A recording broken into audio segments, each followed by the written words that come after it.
नाम रे अनंत आनंद हरि नाम रे हरि गुण गावो हरि नाम गावो।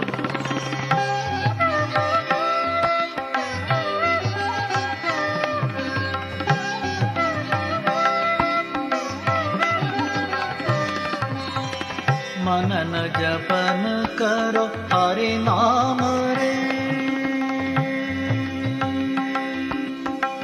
मनन जपन करो हरि नाम रे श्रवण स्मरण करो हरि नाम रे मनन जपन करो हरि नाम रे श्रवण स्मरण करो हरि नाम रे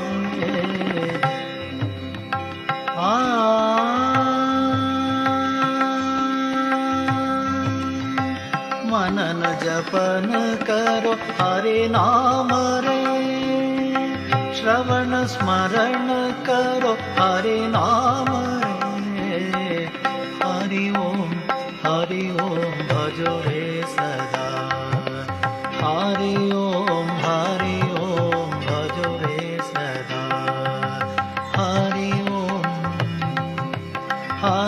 ओम भजो रे सदा हरि गुण गावो हरि नाम गावो अनंत आनंद हरि नाम रे अनंत आनंद हरि नाम रे हरि गुण गावो हरि नाम गावो हरि गुण गावो हरि नाम गावो हरि नाम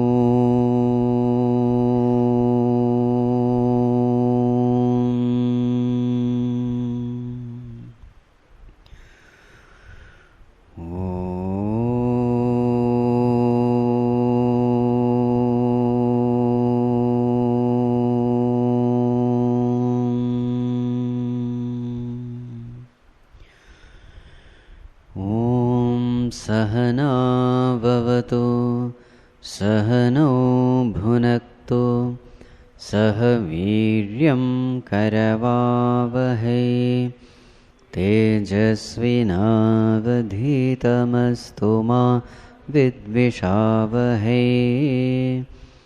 ॐ शान्ति शान्ति शान्तिः।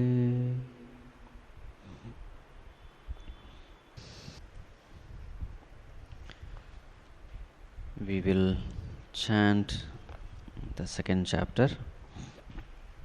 Repeat once. Sarve janaha safalatam aptum yogyaha samarthascha yasmat swatantrata मनुष्य जन्मनो विशेषता अत्र कर्म ज्ञानेच्छादि स्वातन्त्र्यम् उपलब्धम्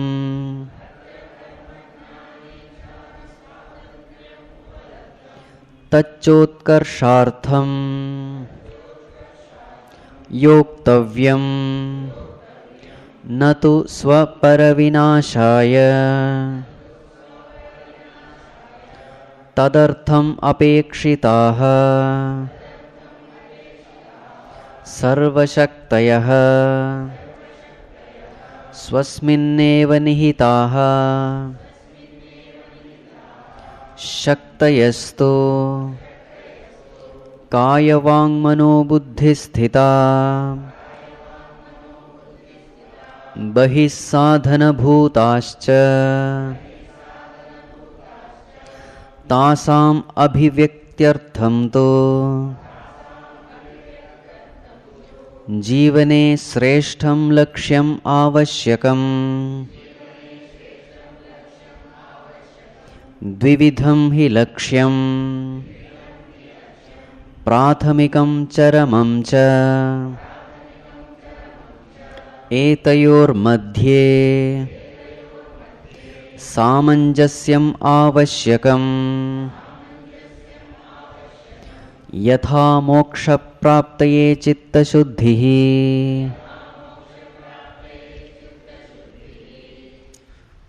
Yes. So in this chapter, perform to potential, the sutras say that everyone is capable, everyone is eligible to attain success. Because freedom is given to human beings. Not only freedom is given, equipments are given, potentials are given, the freedom to desire, the freedom to know, the freedom to do, all these freedoms are also given. So definitely everyone can attain success. How to maximize our potential? For that, we must have a noble goal. When we are inspired by the noble goal, all our potentials, they grow in us. At the same time, may we not misuse the freedom given to us. Even in setting the goal, we must have the immediate goal and the ultimate goal, and there has to be harmony between the immediate and the ultimate goal. This is what we have seen yesterday. Now we will enter into the third chapter. Let us chant. There are 12 verses. Let us chant them. मानव पुरुषार्थः सीमितः सर्वशक्तिमत् ईश्वरस्य अनुग्रहेण तो स लक्षगुणो भवति। तस्मात् तमेवम् आश्रित्य पुरुषार्थः कर्तव्यः। तेनैव जीवनं वस्तुतः शोभनं दिव्यं सुखमयं च भवति। श्रेयांसि बहुविघ्नानि इति प्रसिद्धम्। तदा निराशा निरुत्साह आदि दोषान् उत्सृज्य धैर्यं च आत्मविश्वासं च दृढीकुर्वन् साधनमार्गे अग्र एव प्रस्थितव्यम्। भवतु लौकिकसमस्यानां समाधानं तु ādhyātmika एव। एवं कर्मनिरतोऽवश्यमेव सफलतां प्राप्नोति। व्यष्टिसमष्टिरूपेण सफलतापि द्विविधा। तयोर्मध्ये सामञ्जस्यमस्तु अन्यथा अनर्थः। भवतु सर्वभूतहितकरा सफलता। Yes. Let us come to the first one. Manava Purushartha Simitaha. Simitaha means limited. What is limited? Purushartha, effort. The effort of human beings, the efforts are always limited. Why our efforts are limited? Because all our equipments are limited. Our body, mind, intellect, they are limited. Their capacities are limited. Strengths are limited. So naturally, any effort performed with these equipments, those efforts also must be limited. When efforts are limited, naturally the results also will be limited. So how can we maximize our results? So then the technique is given in the second verse. What is said? Sarva Shaktimat Ishwarasya Anugrahena Tusa Lakshaguno Bhavati. By the grace of the Supreme Lord, Anugrahena, by His blessings, though the efforts are limited, but it gets multiplied Lakshaguna, 1,00,000 times, meaning infinite times. Human efforts are limited, but when it is supported by, enhanced by the blessings of the Lord, then that effort, those efforts can yield unlimited results.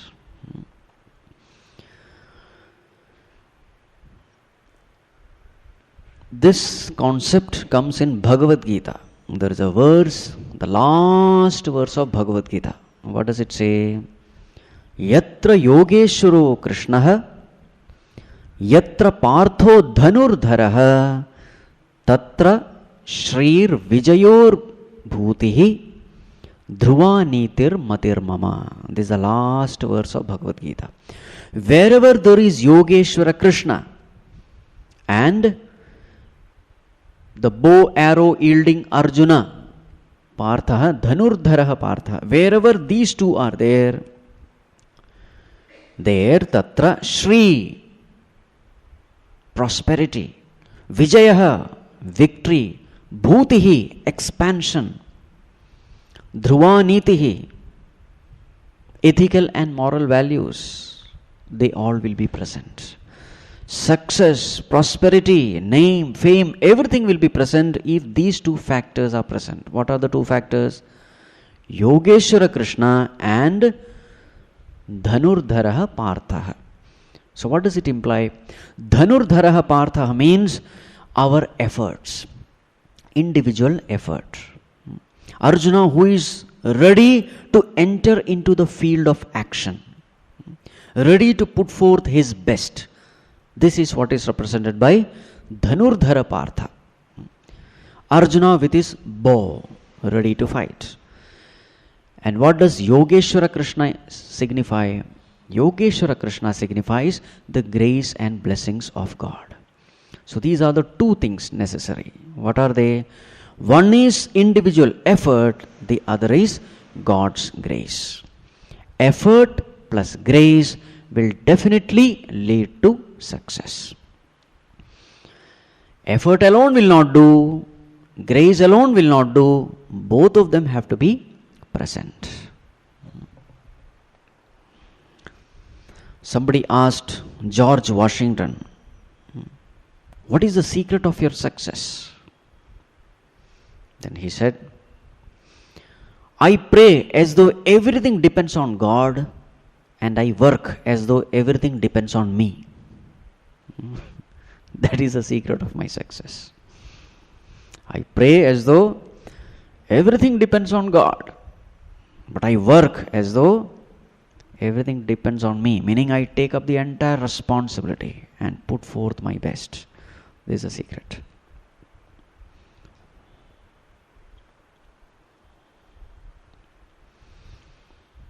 God's grace is like connecting the computer to the internet. An ordinary computer, it has got its limitations, isn't it? Any big computer, it has its limitation. But the very same computer, when it is connected to the internet, it is able to access infinite information, isn't it? The power of that computer becomes as though infinite. So too with our prayers.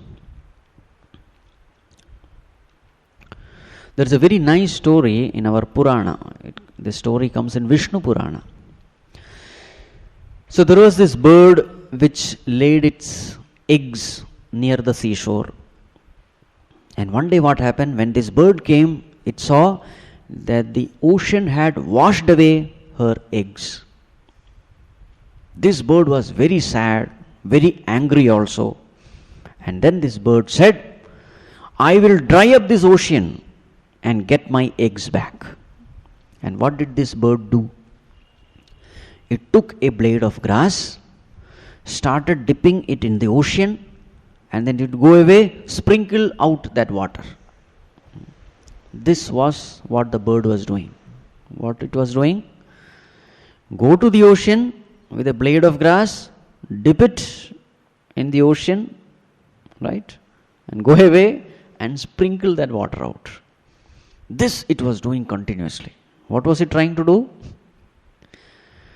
Trying to dry away the ocean. Now we may say, how stupid. Correct? The bird was adamant. I will dry away the ocean. When this bird was doing like this, other birds came. What are you doing? I am determined to dry up this ocean. This ocean has taken away my eggs. Other birds also joined. So all the birds started doing this. Slowly the crowd gathered. It was a big function. Everyone trying to dry up the ocean. And then Naradji was passing by. He saw something is happening near the seashore. He just came down, asked, what is happening? So then this bird said, this is the purpose. This is what we are all gathered for. Naradji went and told Vishnu Bhagavan, Bhagavan, this is what has happened. Bhagavan immediately called Varuna Devata, because he is the god of ocean. He ordered, give her eggs back. Out of fear, Varuna Bhagavan comes and he gives the eggs back to the bird. Now this story may appear to be very foolish, but it has a very important message. The message is, whatever you can, you start. Don't worry about the result. Don't imagine about the future. Whatever you are inspired, start off. And slowly what happens? By God's grace, you will definitely achieve, even if the goal appears to be impossible. This is the thing. If the bird had left it, anyway, how can I dry up the ocean? It is impossible. There is no fighting with such a huge ocean. Let me forget. If this was the attitude of that bird, what would have happened? It would have not succeeded, isn't it? In the same way, in life also. There are very many examples which can be given to prove that this is true. How does the Ganga start from the mountains? It starts as a trickle, isn't it? Few drops. The snow melts and it starts as a small stream somewhere on the top of the Himalayas. But slowly what happens? Different streams start merging together and the flow becomes huge. And just before entering into the ocean, what is the size of Ganga? That which started as a trickle merges into the ocean with a tremendous flow and momentum, isn't it? This is true with everything. Everything starts with little. They say even 1,000 miles journey starts with first step. Puja Gurudev Swami Chinmaya, when he found that people were suffering because they did not understand the essence of the scriptures. There was a lot of confusion in the society because they did not understand the scriptures well. So what did Puja Gurudev do? He started off. Let me start. And how did he start? The start was a very humble beginning. It is said there were only 4 people in his first talk. And that also, the way he publicized, whatever little money he got as Guru Dakshina, he used it to print pamphlets And then he got one cycle for rent and a little microphone. And in that cycle, with that microphone, he was announcing one-man army, publicity as well as giving talks. He was going along the road saying, "Dear all, one Swamiji has come from the Himalayas. He is speaking on the Upanishads. Please come to such and such temple. The talk is in the evening." This way he was giving talk. He was giving the publicity. He used to go along the gullies, roads, etc. And slowly what happened? People started gathering. People started coming forward. "Swamiji, this is a wonderful thing you are doing. Let me offer whatever I can." So some people came giving the space for giving the talks. Some people came forward giving the monetary help. So different ways people started coming together, and slowly this momentum, this movement started building up. By the end of 40 years of his spreading this scriptural message, by the end of 40 years we had around 300 centers all over the world. Just imagine. Isn't it? What happens when you put forth the first effort, when you put forth your effort, whatever you can do, start from there. Right? There is a saying, start doing whatever is possible. And slowly you will start doing what is impossible. There is a saying. It happens because of God's grace. The power of prayer is something very, very, sacred. The power is unimaginable. Don't take it lightly. Mahatma Gandhi used to have these prayer sessions regularly in his ashram. So one lawyer came and said, "Bapuji, if you could just skip these prayer sessions and instead focus on doing welfare of the country, doing more and more service, Bapuji, definitely one thing is for sure, you will be able to do more and more work. Unnecessarily you are wasting time in prayers." He was a lawyer. So Gandhiji told him, "Mr. Advocate, if only you could skip your breakfast, lunch and dinner, you will be able to handle more cases." Advocate was confused. "Bapuji, how is it possible? It is this food which gives me energy, strength, power, etc. to function better." Gandhiji said, "In the same way, it is this prayer which gives me the strength, power to handle various kinds of situations. So it is not a waste of time."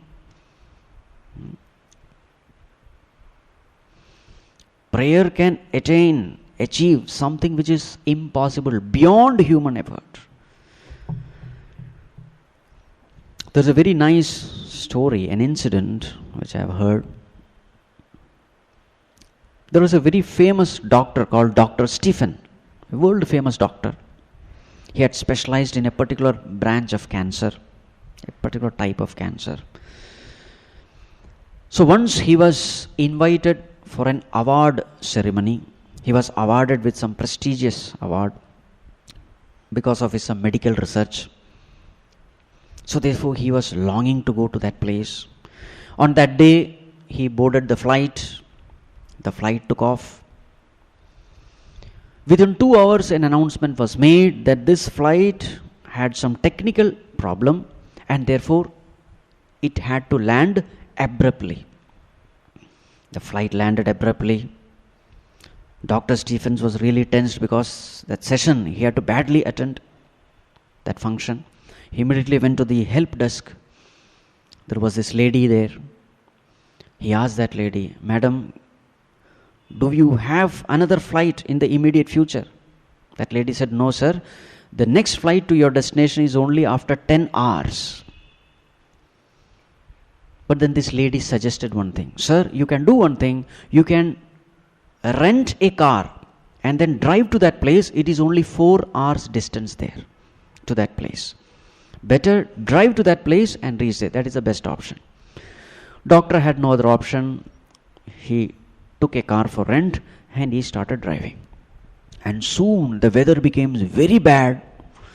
There was heavy rain and storm, etc. And in that storm, he started driving and he missed out one turn. For 2 hours he was driving and he came to a very lonely place, a forest-like place, and he found that there was no one there. And he was very clear that he had lost his way. Heavy rain, storm, etc. He started looking around and he found that there was no house also. After long search, he found one dilapidated house in that forest, in that lonely area. He was very tired, hungry, exhausted. He just parked his car there, went there, knocked the door. And from that house, one old lady opened the door. She invited him, looking at his condition, invited him inside, gave him hot tea, gave him some food also. The doctor asked her, Amma, is there some, do you have a telephone? Can I make a call? This lady said, sorry sir, here we don't have any telephone, nor do we have any electricity. A very remote place. It was all dark.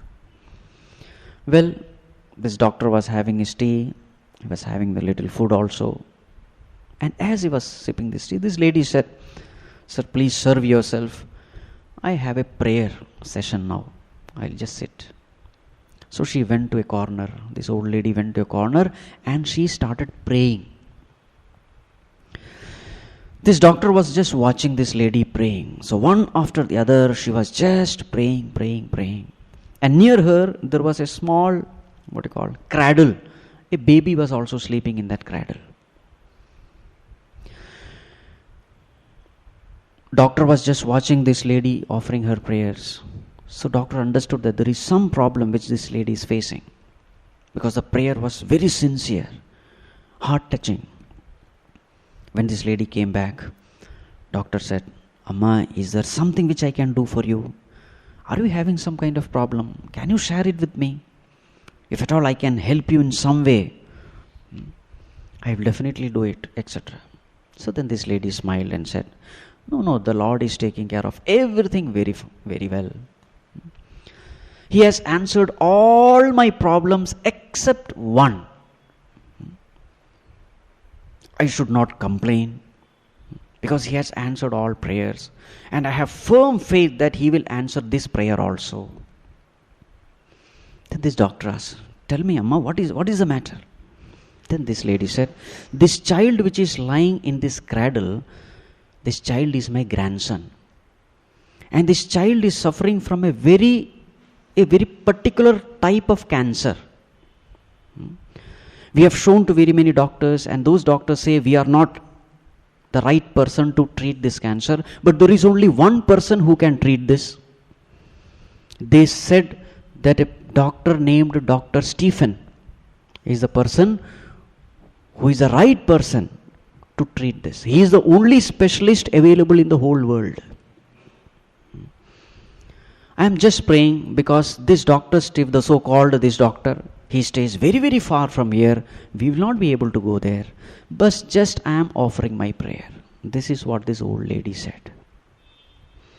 The moment this lady told this person, who was none other than Dr. Stephen, tears started flowing from his eyes.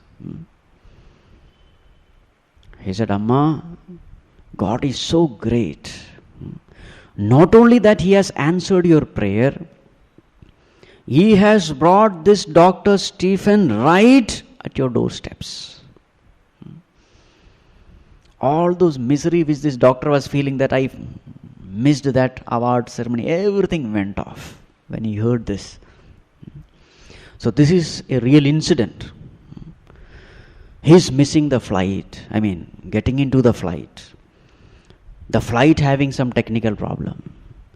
Then he taking up a car. He losing the way. The storm and the thunder. And he's coming to this particular house. See? Everything appeared as though it was God willed. This is called power of prayer. Anything is possible with this power. Anything. Nothing is impossible. But of course, we must have faith. There is another beautiful story which I heard. A poor lady was living in a slum. So that was a Janmashtami day. This lady wanted to feed some little children in that slum. At least on that Janmashtami day when Krishna was born.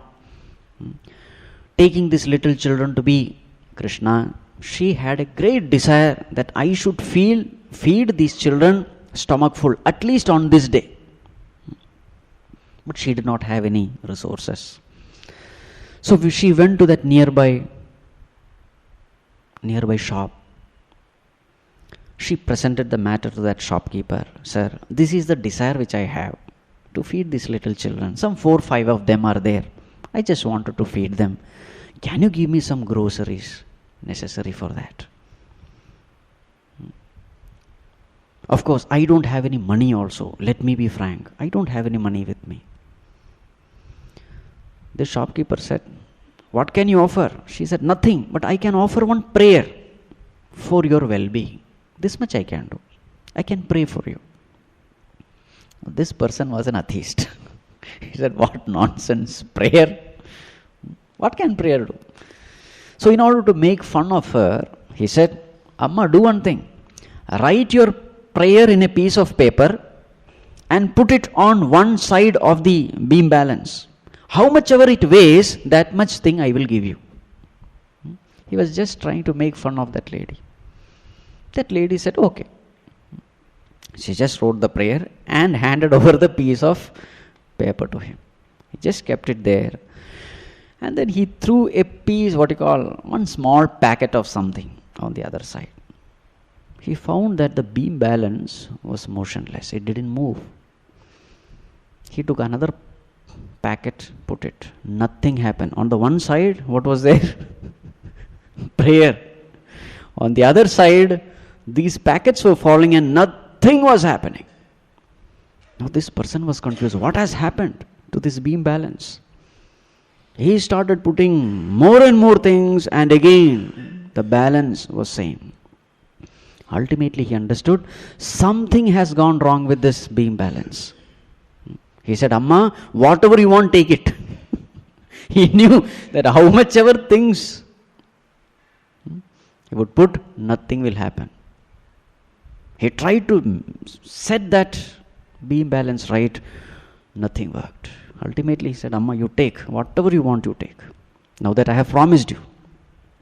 She just took whatever was necessary. She did not take more.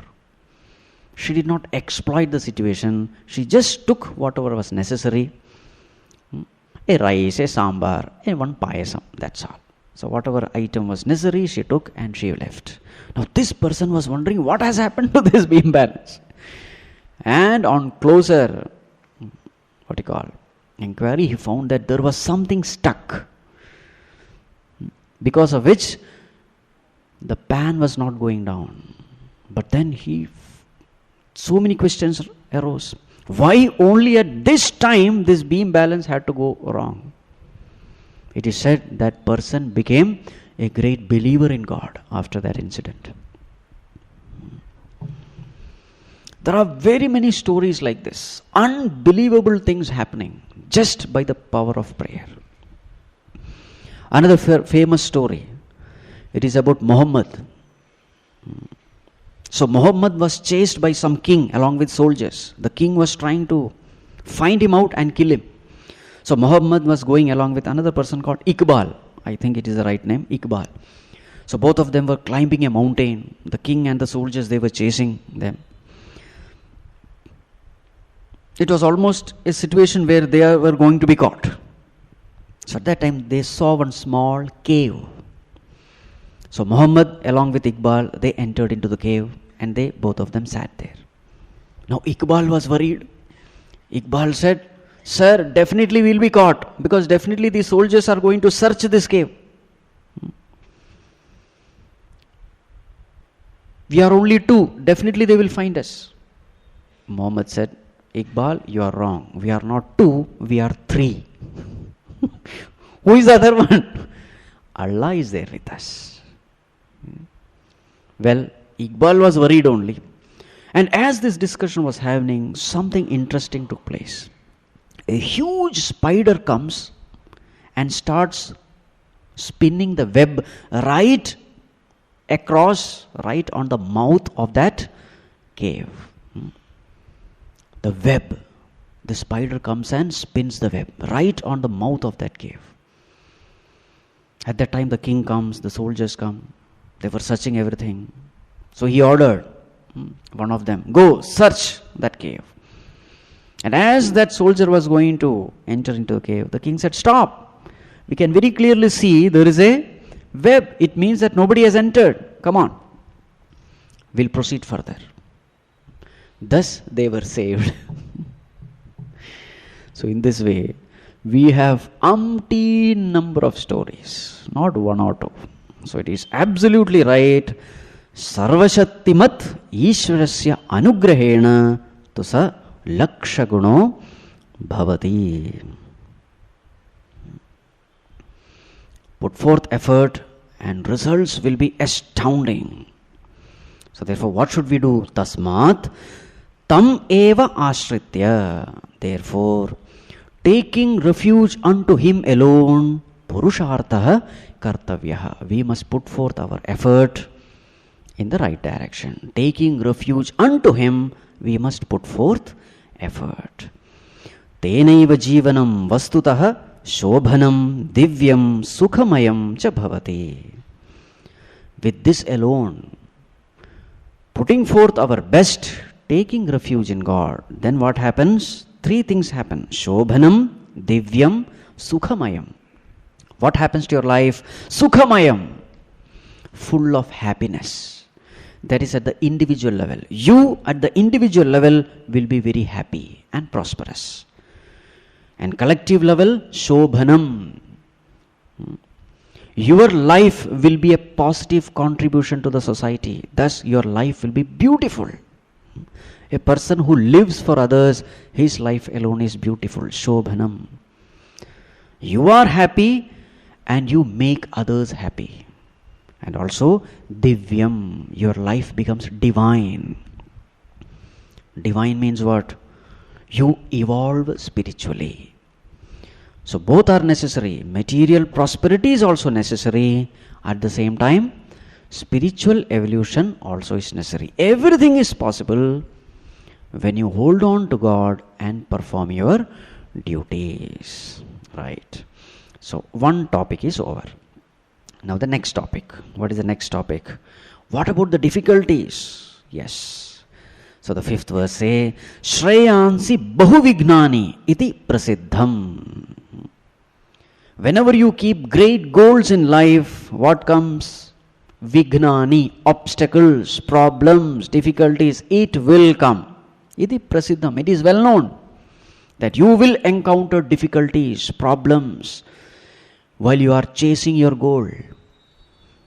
Then what you are supposed to do? Tada, then nirasha, dejection, nirutsaha, depression, lack of enthusiasm, adi, doshan, these kinds of defects, utsrajya, having given up all negativities, negative ways of thinking, dejection, depression, worries, anxiety, etc., giving up that. What you are supposed to do? Dhairyam cha atmavishwasam cha dridhi kurvan. Strengthening your dhairyam, fortitude, courage, atmavishwasam, self-confidence. Strengthening all this. What you must do? Sadhana marge agra eva prasthitavyam. You must march forward along this path of success. Never become negative. With full of enthusiasm, keep going forward, holding on to God. Let vignam, difficulties come.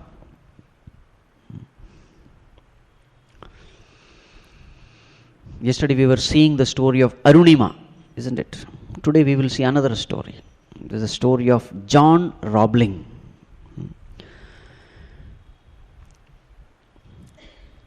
There's a beautiful, touching story about this Brooklyn Bridge. It connects New York and Long Island in the US. The name of the bridge is Brooklyn Bridge. You can see it in the net. So it was first, that idea was conceived by a person called John Roebling. So it was in 1883.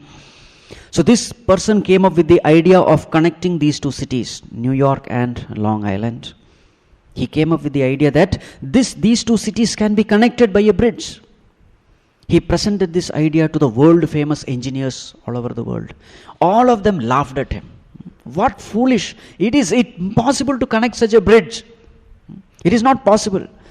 It is engineeringly impossible to make such a bridge. He tried to explain to all of them, but all of them laughed away. It is not possible. The only person who could understand him was his son.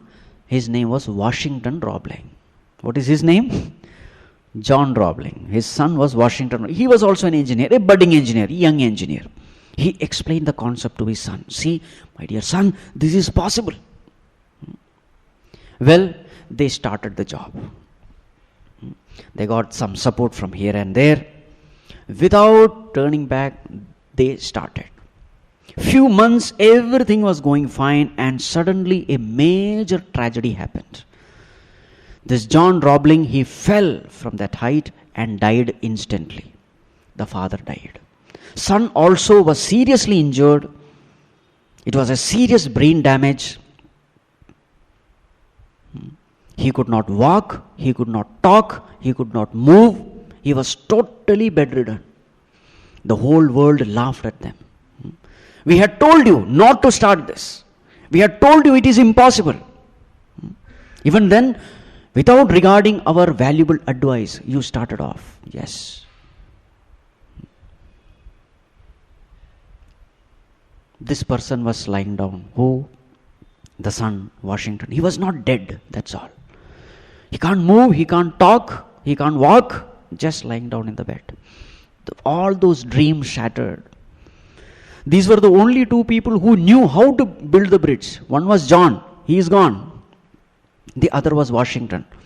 He is lying in the bed. His wife was there. The wife called all the other engineers. Again, they tried to explain. But others said, no, this project has to be scrapped. It's a total waste. It is not going to work, etc., etc. So this person, Washington, he was lying in the bed, totally dejected, depressed, sorrowful, the pain of the loss of father also. Was just lying down, and suddenly some idea clicked him. The only thing which he could move was this little finger.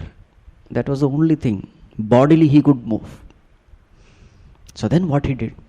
He developed a communication code between himself and his wife by tapping his finger on the arm of this lady. So by tapping the arm of this lady, he developed a communication code because he can't talk. And by developing this code, he would tell his ideas to his wife, make her understand, and his wife would tell these ideas to those engineers in the work site. This started happening. 13 years this went on, and now you have this beautiful bridge called Brooklyn Bridge. You can see that bridge, how wonderful it is. This happened in 1883. 1883 this idea was conceived. After 13, maybe 15 years. Just imagine.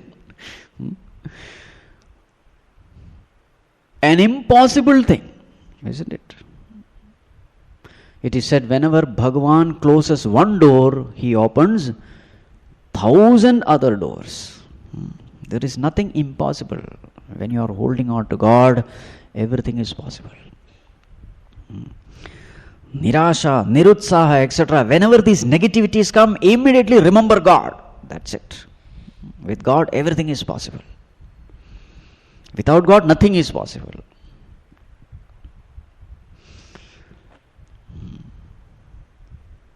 There's another beautiful story. One little 10-year-old boy, he wanted to learn judo very much. Judo. And he had gone to his master also. Had a great desire to learn. And suddenly something happened. He met with an accident and his left arm was cut off. Now what judo he will learn? But then his master said, don't worry. You keep practicing. There is one move you have to practice every day. So this master, he just taught this little boy only one move in judo. Months passed away, years passed away. He found that other children are all taught so many other moves. But this boy, he was taught only one move. He felt maybe that I am a handicap. Maybe I may not be able to practice other moves. Therefore, he is not allowing me to learn the other things. Sometimes he would get distressed and he would go to his master and say, Master, is it not that I should practice other moves also? The master would say, no, you just practice this move. That's all what is needed. Well, years passed by.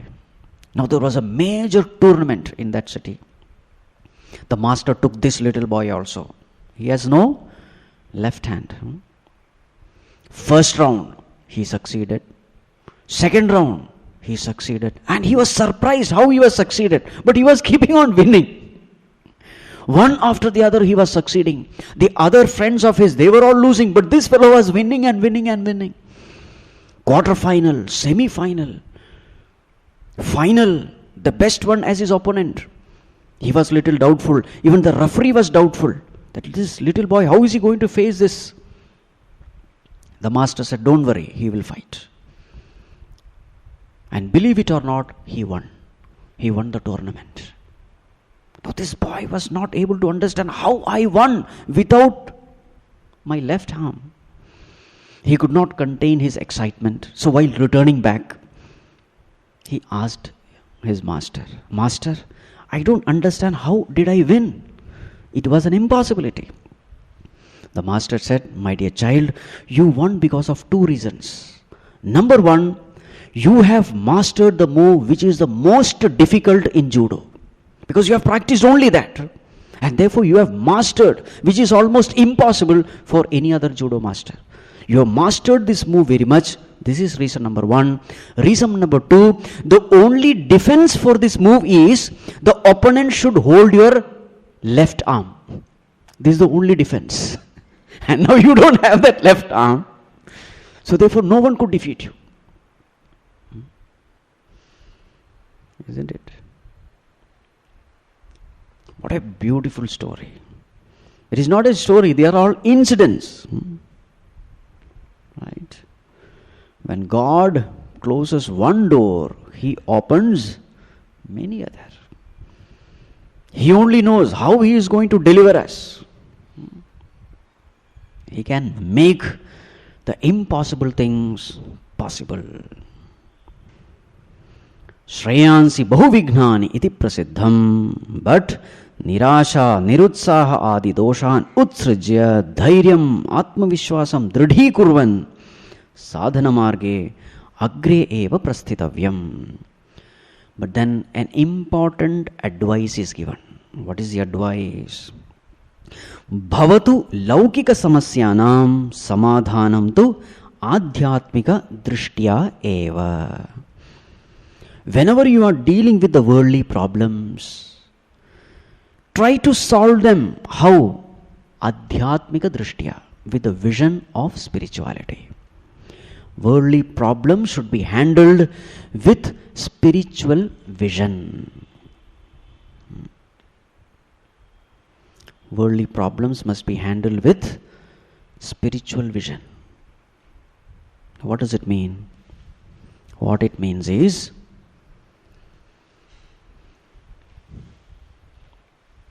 see the bigger picture. Always see the bigger picture. There is a purpose because of which problems come to us. God has a purpose. Keep this in mind, God loves us infinitely, unconditionally.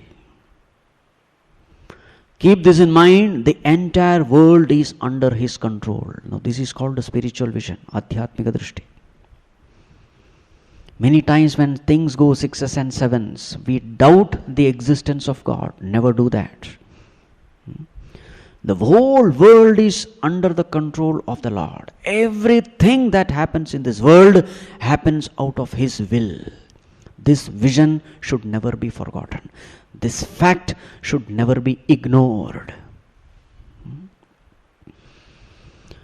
Bhayasyagnis tapati, bhayat tapati suryaha, bhayat indrascha vayuscha, mrityur dhavati panchamaha. Out of his fear, the sun burns, shines. Out of his fear, all this, whatever phenomenon that is happening in this world, it is happening. It is out of his fear, meaning there is a Supreme Lord who is in full charge of whatever is happening in this world.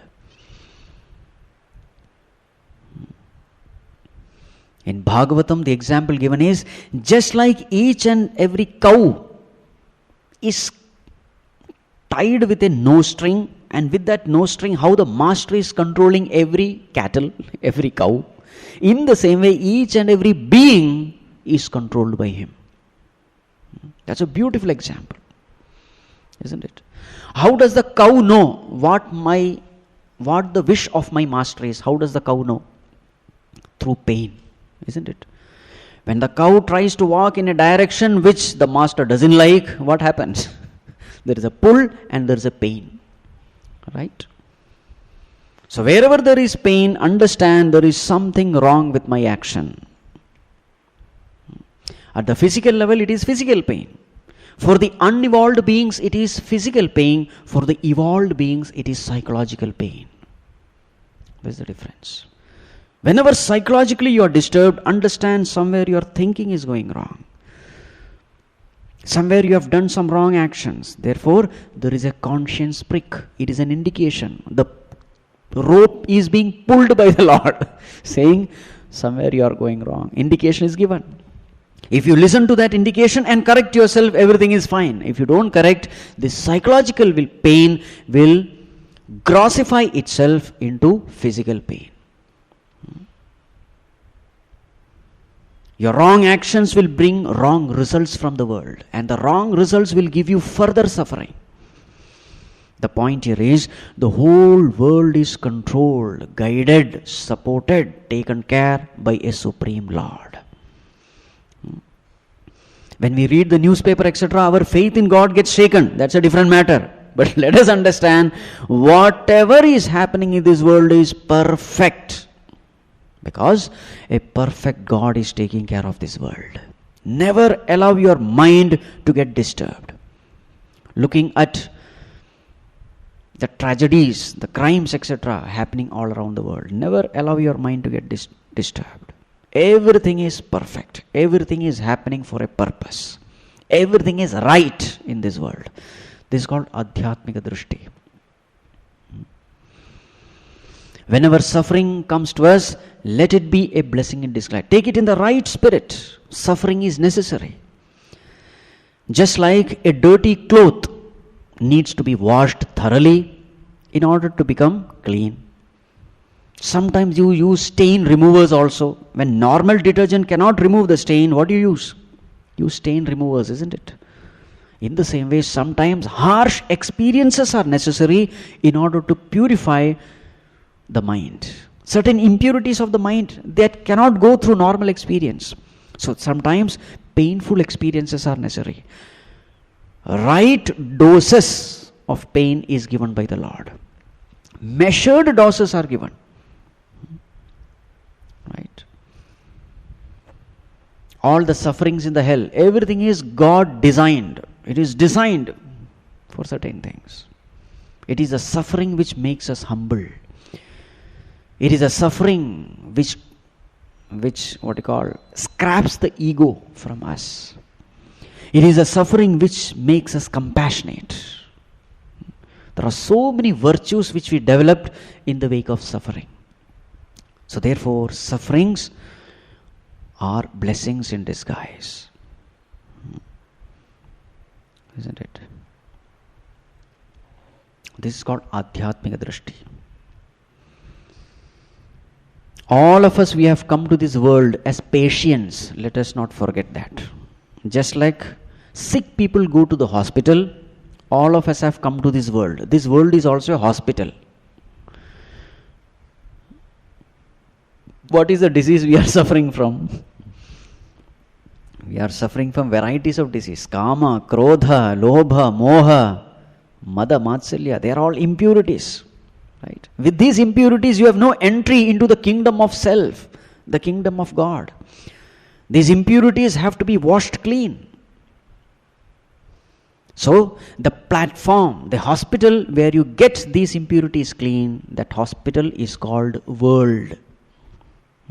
So, once you have come to this worldly hospital, what is your first responsibility? What is the responsibility of a sick person in the hospital? Whatever the doctors say, just follow. Don't question him. He will prescribe you certain medicine. He will prescribe you certain do's and don'ts. Stick to it. Remember, in the hospital, only the doctors are healthy. The rest, everyone is a patient only. Isn't it? So in this worldly hospital, who are those doctors? The saints and the sages, the Mahatmas, the enlightened masters. They are the only doctors available. They are free from this samsaric disease. So whatever they say, strictly obey those orders, those instructions, that advice. Follow them implicitly. So we must have this understanding. As long as we are not free from these kinds of negativities of the mind, ego, etc., we will have to come back to this hospital. We are permanently admitted to this hospital. Understand? The moment you become free of this negativity, you are free. You can leave this hospital. The birth-death cycle comes to an end. Till then, it continues. So this is called ādhyātmika drishti. So whenever you are facing a problem, understand there is a great purpose in life. And the purpose is to finish off this coming back again and again to this world. And this can happen only through self-knowledge. All my suffering is because of self-ignorance. The solution is only self-knowledge. To gain this self-knowledge, my mind has to be purified.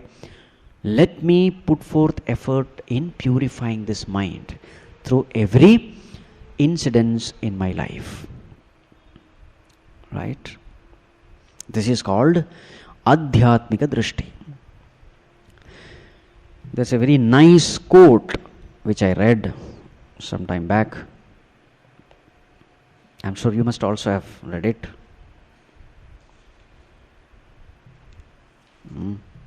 Yes. It says, I asked God to give me wisdom, and He gave me problems to solve so that I may become wise. I asked God to give me strength, and He gave me difficulties to make me strong. I asked God to give me courage, and He gave me dangers to overcome. I asked God to give me prosperity, and He put me amidst sweat and toil. I asked God to grant me patience, and He gave me tribulations to overcome. I asked God to make my spirit grow, and He put me through diseases, failures, insults, so that I have none else to depend upon but Him. I asked God to shower His love and grace, and He made it clear that it was ever there for me to recognize. In the end, I got nothing what I asked, but everything what I desired. A very beautiful quote.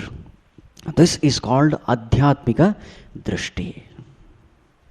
Meaning, everything, whatever happens in your life, may you see the hidden hand of God guiding you and protecting you. Every difficulty has to be taken as a blessing. May we not grumble and complain with regard to situations which cannot be changed.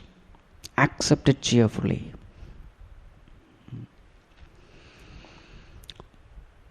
There's a beautiful story. A butterfly in this earlier stage, it comes as a worm, isn't it? So if you see how the butterfly grows.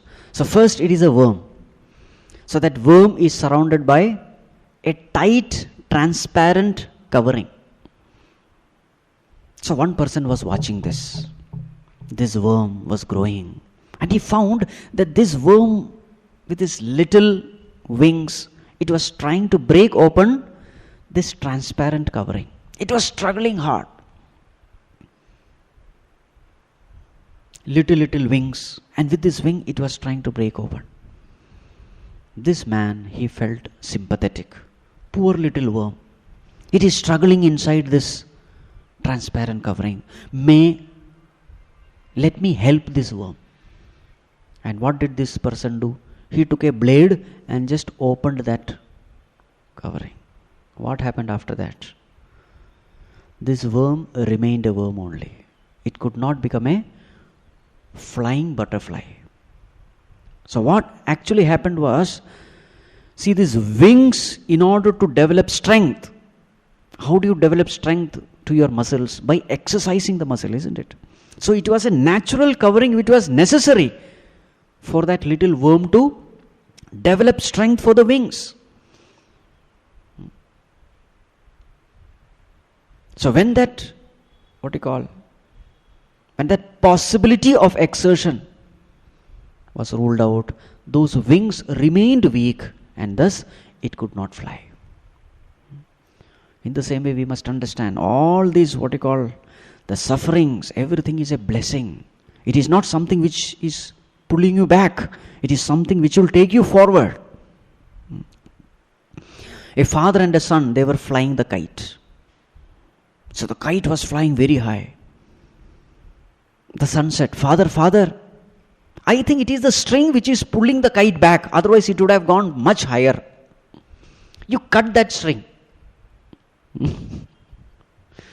Because externally that's what appears, as though the string is pulling the kite back. Isn't it? Father, cut that string. The kite can fly still higher. The father, in order to teach the son a lesson, he cut the string. And then what happened? The kite fell. Externally it appeared as though the string was preventing the kite from flying higher. But the fact was, it was the string which was allowing the kite to remain high. In the same way, we must take all difficulties as opportunities. It is said that eagle, the most majestic of all birds, it is said that eagle loves storm. You know why? Because during storm, what it does is, it just flies against the storm. And whenever it flies against, what happens? The storm gives the added push. It just spreads its wings and remains there. And the storm takes it higher. It uses a sail. Isn't it? The one bird which becomes happy in storm is eagle. Because it has huge wings. It just spreads and remains still. It is taken higher and higher. Whereas other birds, it is said, they all hide somewhere under the branches of the tree. Isn't it? When you have the right understanding about life, when you have this understanding that Lord is there, you become eagle. The one who, looks forward for challenges. Because it is nothing but blessing in disguise. Puja Gurudev used to say, it is the chutney for idli. Difficulties are chutney. Suppose you are eating only rice. There is no khara. Will you enjoy it? The real enjoyment comes when there are ups and downs, isn't it? For the person who has understood life, for him, everything is a joy. He enjoys everything. Bhavatu laukika samasyanam samadhanam tu ādhyātmika drishtya eva. In this way, evam karma nirataha, putting forth your action, as best as you can, putting forth all your effort with this understanding, avashyameva safalatam prapnoti. You will definitely attain success. Now comes the next topic. What is the next topic? Vyashti samashti rupena safalatapi dvividha. Success is also of two types. What are they? Vyashti rupena, samashti rupena. Vyashti means at the individual level.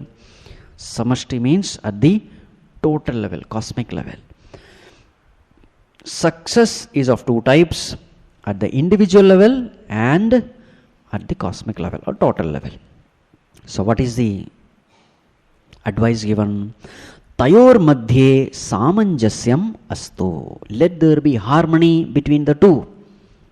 Anyatha, otherwise anartha, it will be calamitous.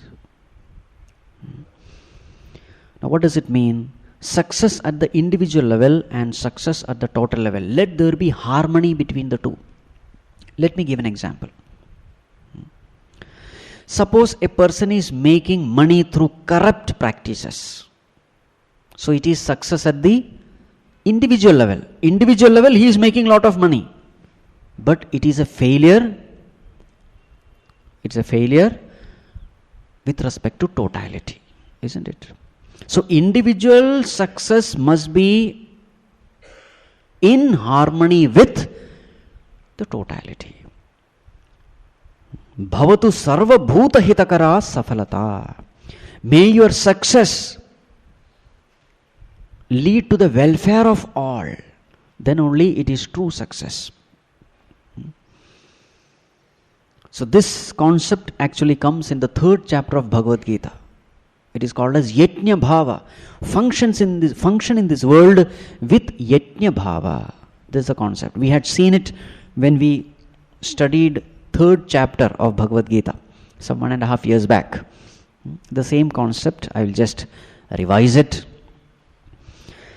So at the body level you have so many limbs. Eyes are there, ears are there, hands are there, legs are there, isn't it?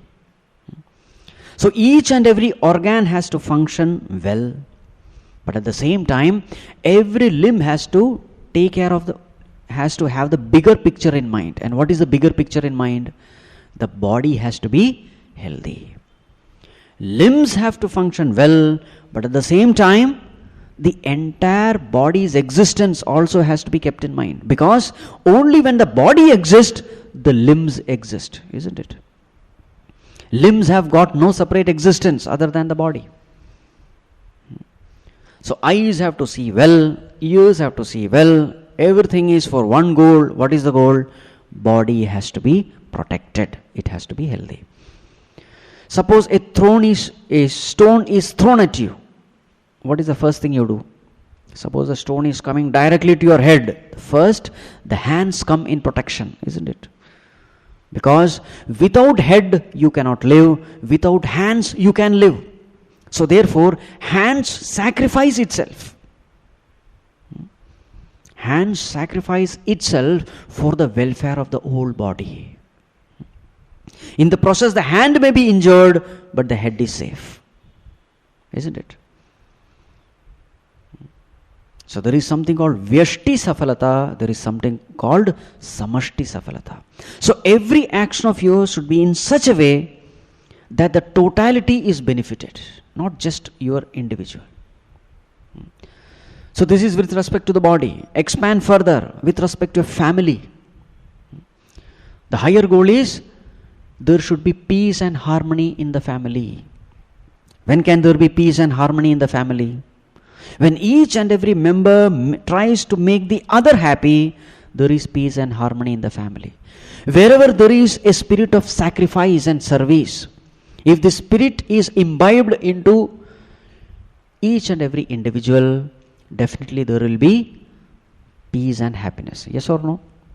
Suppose everybody becomes selfish. What will I get? If this is the attitude, then you can have hell in your family itself. And this is what is happening in most of the families. All the court cases, who has filed it? Our own brothers, our own sisters.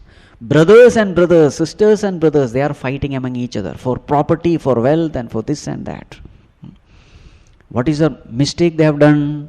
Vyashti is given importance, not samashti. When Vyashti is given importance, what happens? Anarthaha, anyatha, anarthaha. Anarthaha means calamity. There is no peace of mind, and these court cases are such that you will have to wait for at least 20 years to get some kind of decision. By that time, very many generations might have come and gone. Isn't it? Especially with the Indian judiciary.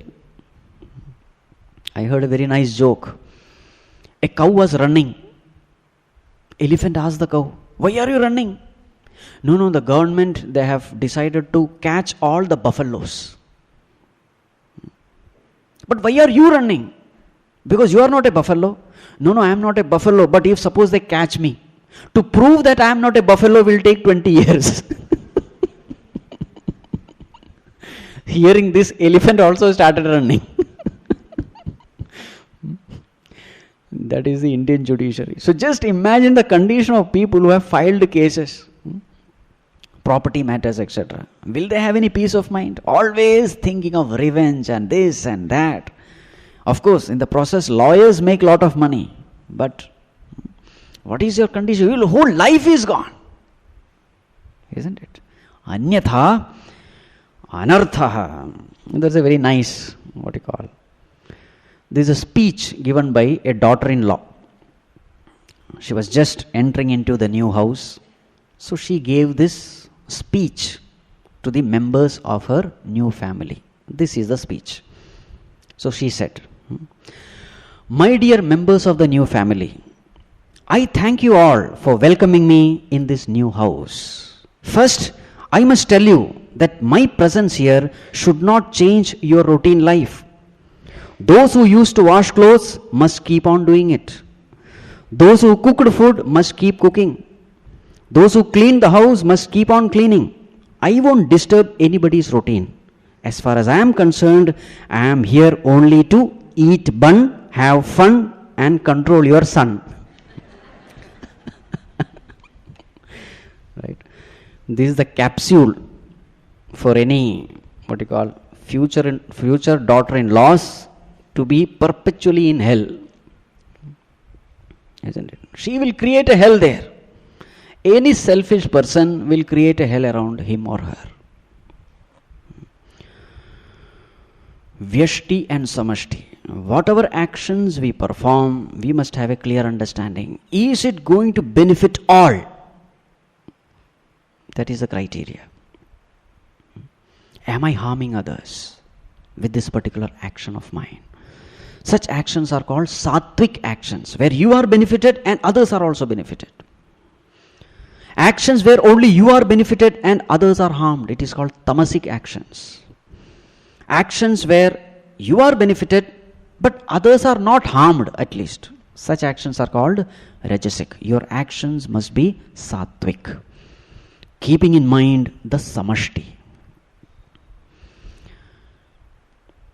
Mahatma Gandhi and Nehruji, they were involved in a very serious discussion. Discussion was going on. Bapuji went to the bathroom. Nehruji was also there. He was washing his legs and hands, etc. So the discussion was going on. And suddenly Bapuji said, "Oh my God, what a mistake I have done." Nehruji said, "What happened?" No, I could have washed my face with 1 cup of water, but I am using 2. Nehruji laughed. "Bapuji, what a silly thing. In this place, Ganga, Yamuna, Saraswati, all the rivers are flowing. Why are you worried about 1 extra glass?" Bapuji said, "These rivers are flowing not only for me. It is flowing for everyone." See that vision in little things also, how much care they take.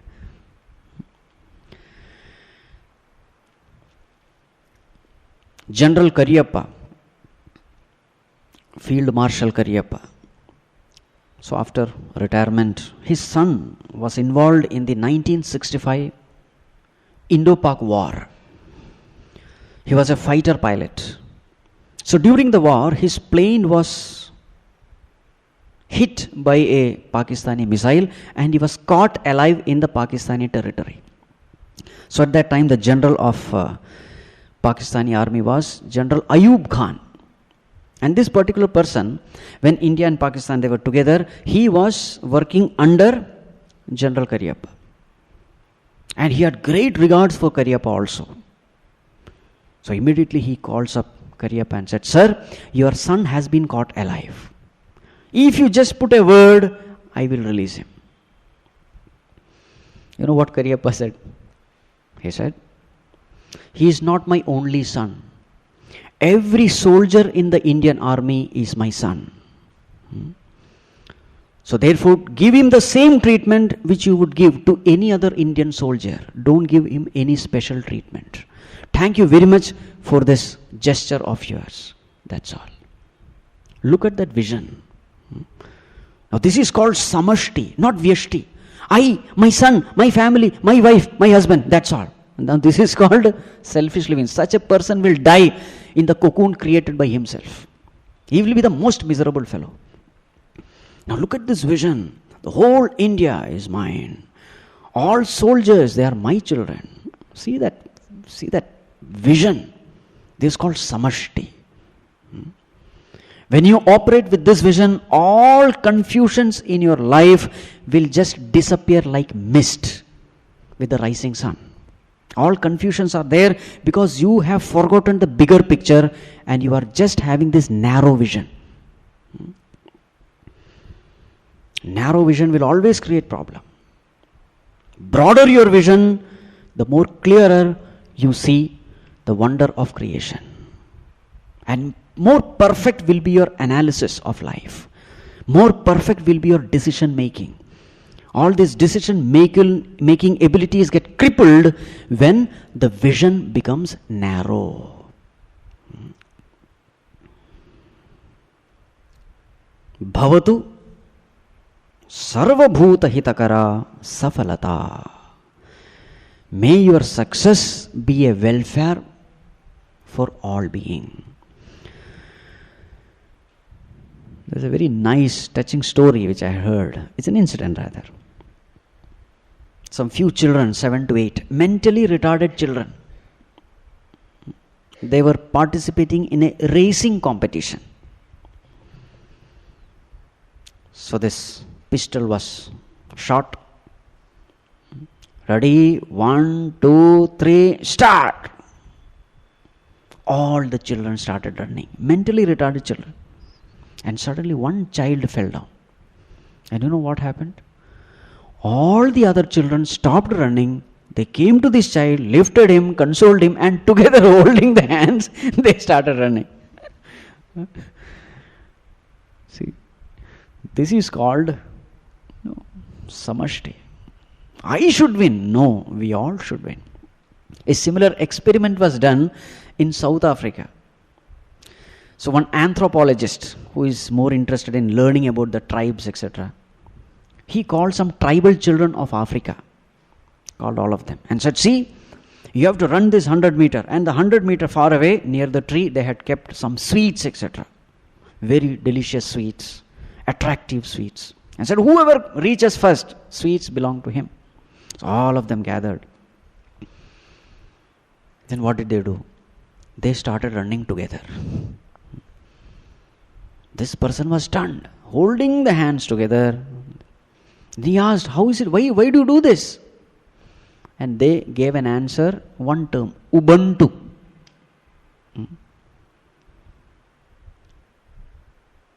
Ubuntu. And the meaning of this term is, I am because we are.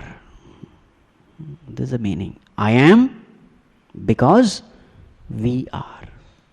Those little children also had such high values, though they were belonging to tribal place and all. And this is one of the name given to this operating system. One of the operating system is Ubuntu operating system. Inspired by this incident probably. Ubuntu operating system. Bhavatu sarvabhuta hitakara safalata. This spirit we saw when tsunami struck in Japan. It is said that when tsunami struck and that earthquake, etc., etc., the way these Japanese people handled that calamity, it was a role model for the whole world. People were starving. So many deaths had happened. But the way the Japanese handled them, it is said in the newspaper, all these crying, weeping pictures were not shown. People were standing in line for food. Elders were put in the front. Youngsters stood behind. And even when the food was taken, they took only what was necessary for the time being, because they knew many were starving. They did not stock up. There was no fight at the counter, food counter. Normally that is what we see in India. And such pictures are put in the newspaper also. People fighting for food. Here they were standing in line. These photos were published in the newspapers. That of discipline, that of concern, that of care. See that attitude. And it is said, an unattended ATM was left as it is. Nobody tried to interfere with it. It is said this in the supermarket, etc., when the power went off during earthquake, things started falling down from the shelf. The people there, in the darkness, though they could have easily stolen, they kept these things back in the place and walked away. It is said that in the restaurants, they slashed the prices so that everyone could have their meal. See the way they respond. These are the kinds of values we must impart to our children. That is how we must train. In Japan, there is another thing which I have heard. Children were trained to clean the toilets and the school and the ground, everything they have to do themselves. They are trained that way. Because you are the one who are going to take care of the country. Unless you know what is cleanliness, what will be the condition of? Now look at here in India. We are very much careful about keeping our house clean. But what do we do with the garbage? Direct throw into either neighbor's house or into the road. Why is the roads, etc., so unclean? We take care only of the vyashti, we forget about the samashti. My house should be clean. I don't bother where this garbage goes once it is out of my house. Isn't it? Once what happened, one parent was telling this. In the train journey, a parent of a Balvihar child. So this particular person, after drinking the coffee, he was just about to throw the cup out the window in the moving train. Immediately the child caught hold of his hand. Papa, what are you doing? Put it in the dustbin. He was shocked. His own child tell him, don't throw like this. You have no right to make this country, pollute this country. Put it in the dustbin. There is a place for it. He was so happy. At the same time, of course, he was ashamed also. But he came and said, Swamiji, such a thing has happened. Thanks a lot. So whenever we, take a decision, let the decision be based on our vision of the totality, not just our individual personal comforts and conveniences. Thus, this particular chapter comes to an end. Now, tomorrow we will take up workable tips. A very interesting topic again. Om Sarve Bhavantu Sukhinah Sarve Santu Niramayah Sarve Bhadrani Pashyantu Ma Kaschid Dukkha Bhag Bhavet Asato Ma Sadgamaya Tamaso Ma Jyotirgamaya Mrityorma Amritam Gamaya Om Shanti Shanti Shanti Harihi Om Shri Gurubhyo Namaha Harihi Om.